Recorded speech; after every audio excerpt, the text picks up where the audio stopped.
ಓಂ ಗಂ ಗಣಪತಯೇ ನಮಃ. ಹಾಯ್ ಹಲೋ ನಮಸ್ಕಾರ. Welcome to spiritual vibes YouTube channel.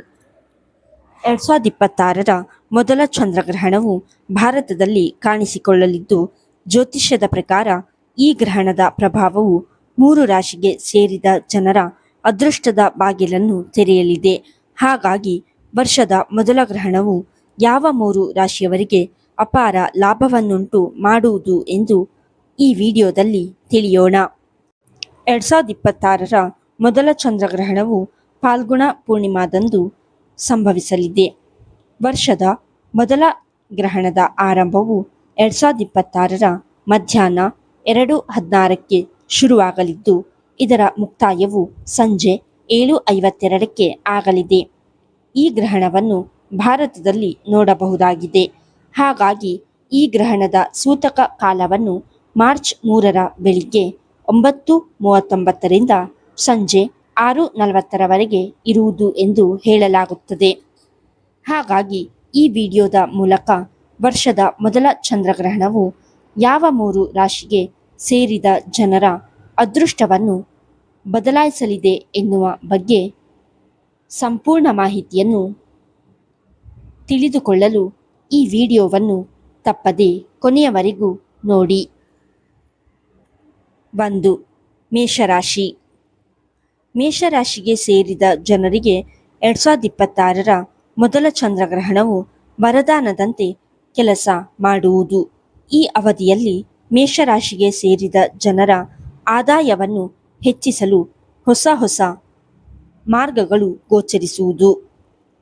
ಜೊತೆಗೆ ಹೂಡಿಕೆಗೆ ಸಂಬಂಧಿಸಿದಂತೆ ಅಪಾರ ಲಾಭವನ್ನು ಈ ಅವಧಿಯಲ್ಲಿ ನೀವು ಗಳಿಸುವಿರಿ. ಜೊತೆಗೆ ಕೆಲಸವನ್ನು ಮಾಡುವ ಮೇಷರಾಶಿಗೆ ಸೇರಿದ ಜನರಿಗೆ ಈ ಅವಧಿಯಲ್ಲಿ ವ್ಯಾಪಾರ ವ್ಯವಹಾರಕ್ಕೆ ಸಂಬಂಧಿಸಿದಂತೆ ಉತ್ತಮವಾಗಿರುವುದು. ಈ ರಾಶಿಗೆ ಸೇರಿದ ಜನರಿಗೆ ಕೆಲಸದಲ್ಲಿ ಒತ್ತಡ ಕಡಿಮೆಯಾಗಲಿದೆ. ಅಧಿಕಾರಿಗಳ ಬಗ್ಗೆ ಅಭಿಪ್ರಾಯ ಸಕಾರಾತ್ಮಕವಾಗಿ ಬದಲಾಗಲಿದೆ. ಆಸ್ತಿಗೆ ಸಂಬಂಧಿಸಿದ ಸಮಸ್ಯೆಗಳಿಗೆ ಪರಿಹಾರ ದೊರಕಲಿದೆ. ಸಂಬಂಧಿಗಳು ಮತ್ತು ಸ್ನೇಹಿತರ ಕಾರಣ ಶುಭ ಕಾರ್ಯಗಳು ನಡೆಯುತ್ತವೆ. ಆಧ್ಯಾತ್ಮಿಕ ವಿಚಾರಗಳಲ್ಲಿ ವೃದ್ಧಿ ಆಗಲಿದೆ. ಆರೋಗ್ಯ ಉತ್ತಮವಾಗಿರಲಿದೆ.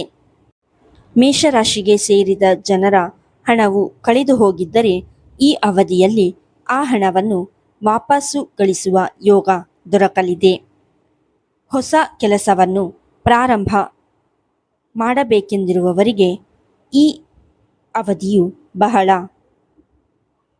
ಶುಭವಾಗಿರುವುದು ಎಂದು ಹೇಳಲಾಗುತ್ತದೆ.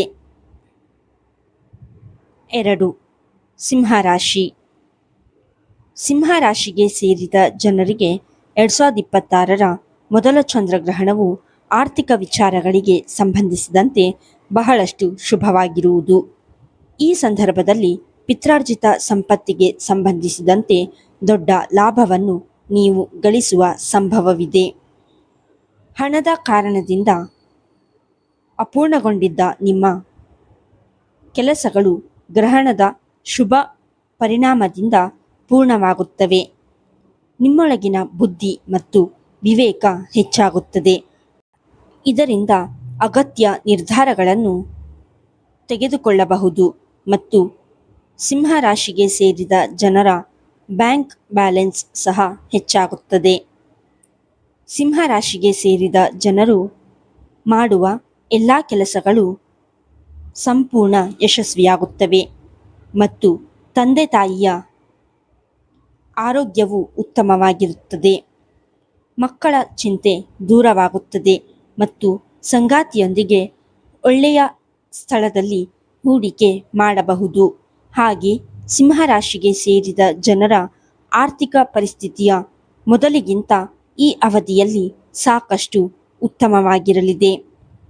ಸಿಂಹರಾಶಿಗೆ ಸೇರಿದ ಜನರು ರಾಜಕೀಯ ಮತ್ತು ಸರ್ಕಾರಿ ಕ್ಷೇತ್ರಕ್ಕೆ ಸಂಬಂಧಿಸಿದವರಾಗಿದ್ದರೆ 2026ರ ಮೊದಲ ಚಂದ್ರಗ್ರಹಣದ ಸಂದರ್ಭದಲ್ಲಿ ನೀವು ಅತ್ಯಂತ ಹೆಚ್ಚಿನ ಪ್ರಯೋಜನಗಳನ್ನು ಪಡೆಯುವುದು ಖಂಡಿತ.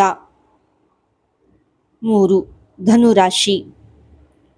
ಧನುರಾಶಿಗೆ ಸೇರಿದ ಜನರಿಗೆ ಫಾಲ್ಗುಣ ಪೂರ್ಣಿಮಾದಂದು ಸಂಭವಿಸಲಿರುವ ಚಂದ್ರಗ್ರಹಣವು ಹಠಾತ್ ಧನ ಲಾಭವನ್ನು ಗಳಿಸುವಂತೆ ಮಾಡಲಿದೆ. ಜೊತೆಗೆ ಈ ಅವಧಿಯಲ್ಲಿ ನಿಮ್ಮ ಆರ್ಥಿಕ ಸಮಸ್ಯೆಗಳು ದೂರವಾಗುವುದು.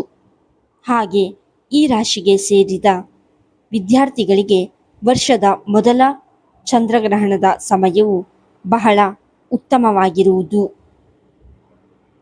ಈ ಅವಧಿಯಲ್ಲಿ ನಿಮ್ಮ ಮನೆಯಲ್ಲಿ ಸಾಕಷ್ಟು ಸಂತೋಷಮಯವಾದ ವಾತಾವರಣವಿರುವುದು. ಗ್ರಹಣದ ಶುಭ ಪರಿಣಾಮದಿಂದ ಧನು ರಾಶಿಯವರಿಗೆ ಹಠಾತ್ ಧನ ಲಾಭದ ಸಾಧ್ಯತೆ ಇದೆ. ಹೊಸ ಸಂಪರ್ಕಗಳು ನಿರ್ಮಾಣವಾಗುತ್ತವೆ. ಇದರಿಂದ ನಿಮ್ಮ ಪ್ರಗತಿ ಸಾಧ್ಯವಾಗುತ್ತದೆ ಮತ್ತು ವಿಶೇಷವಾಗಿ ರಾಜಕೀಯ ಮಹತ್ವವು ಹೆಚ್ಚಾಗುತ್ತದೆ. ಯಾವುದೇ ಪ್ರಯತ್ನ ಯಶಸ್ವಿಯಾಗಲಿದೆ. ಧನು ರಾಶಿಗೆ ಸೇರಿದ ಜನರಿಗೆ ವೃತ್ತಿ ಮತ್ತು ಉದ್ಯೋಗದಲ್ಲಿ ಅಧಿಕಾರಿಗಳೊಂದಿಗೆ ಸಂಬಂಧಗಳಲ್ಲಿ ಉತ್ತಮ ಸಾಮರಸ್ಯ ಇರಲಿದೆ. ಯೋಚಿಸಿದ ಯೋಜನೆಗಳಂತೆ ಕಾರ್ಯಗಳು ಸಂಪೂರ್ಣವಾಗುತ್ತವೆ. ವ್ಯವಹಾರದಲ್ಲಿ ಹೊಸ ಹೆಜ್ಜೆ ಇಡುವಿರಿ ಮತ್ತು ಹೊಸ ಕೆಲಸವನ್ನು ಶುರು ಮಾಡಬಹುದು. ಇದರೊಂದಿಗೆ ಈ ಸಂದರ್ಭದಲ್ಲಿ ಧನು ರಾಶಿಗೆ ಸೇರಿದ ಜನರು ಯಾವುದಾದರೂ ಕೆಲಸದಿಂದಾಗಿ ದೊಡ್ಡ ಯಶಸ್ಸನ್ನು ಗಳಿಸುವ ಯೋಗ ನಿರ್ಮಾಣಗೊಳ್ಳಲಿದೆ. ವಿದೇಶದಲ್ಲಿ ಕೆಲಸವನ್ನು ಪಡೆಯಬೇಕೆಂಬ ಧನು ರಾಶಿಗೆ ಸೇರಿದ ಜನರ ಕನಸೆಲ್ಲವೂ ನನಸಾಗುವ ಸಾಧ್ಯತೆ ಹೆಚ್ಚಾಗಿರುವುದು. ಗ್ರಹಣದ ಶುಭ ಪರಿಣಾಮದಿಂದ ನಿಮ್ಮ ಎಲ್ಲ ಚಿಂತೆಗಳು ದೂರವಾಗುತ್ತವೆ ಮತ್ತು ಮನೆ ಹಾಗೂ ವಾಹನ ಖರೀದಿಸುವ ಕನಸು ಕೂಡ ಪೂರ್ಣವಾಗುತ್ತದೆ.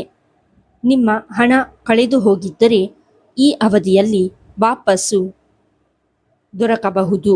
ನೀವು ಮಾಡಿದ ಕೆಲಸಗಳು ಯಶಸ್ವಿಯಾಗುತ್ತವೆ. ಮೇಲೆ ಹೇಳಿರುವ 3 ರಾಶಿಗಳಾದ ಮೇಷ, ಸಿಂಹ ಮತ್ತು ಧನು ರಾಶಿಗೆ ಸೇರಿದ ಜನರಲ್ಲಿ ನಿಮ್ಮ ರಾಶಿಯು ಒಂದಾಗಿದ್ದರೆ 2026ರ ಮೊದಲ ಚಂದ್ರಗ್ರಹಣವು ಮಾರ್ಚ್ 3ರಂದು ಸಂಭವಿಸುವ ಮೂಲಕ ನೀವು ಅಪಾರ ಧನ ಸಂಪತ್ತಿನ ಮಾಲೀಕರಾಗುವಂತೆ ಮಾಡುವುದು. ಹಾಗಾಗಿ ಈ ಅವಧಿಯಲ್ಲಿ ನೀವು ಬಹಳಷ್ಟು ಸಂತೋಷದಿಂದ ಕೂಡಿದ ಜೀವನವನ್ನು ನಡೆಸುವ ಅವಕಾಶವನ್ನು ಪಡೆದುಕೊಳ್ಳುವಿರಿ. ಈ ವಿಡಿಯೋ ನಿಮಗೆ ಇಷ್ಟವಾಗಿದ್ದಲ್ಲಿ ಲೈಕ್ ಮಾಡಿ, ಶೇರ್ ಮಾಡಿ ಮತ್ತು ಕಮೆಂಟ್ ಮಾಡಿ. ಹಾಗೆಯೇ ಇನ್ನೂ ಹೆಚ್ಚಿನ ವಿಡಿಯೋಗಳಿಗಾಗಿ ನಮ್ಮ ಚಾನಲನ್ನು ಸಬ್ಸ್ಕ್ರೈಬ್ ಮಾಡಿ. ಧನ್ಯವಾದಗಳು.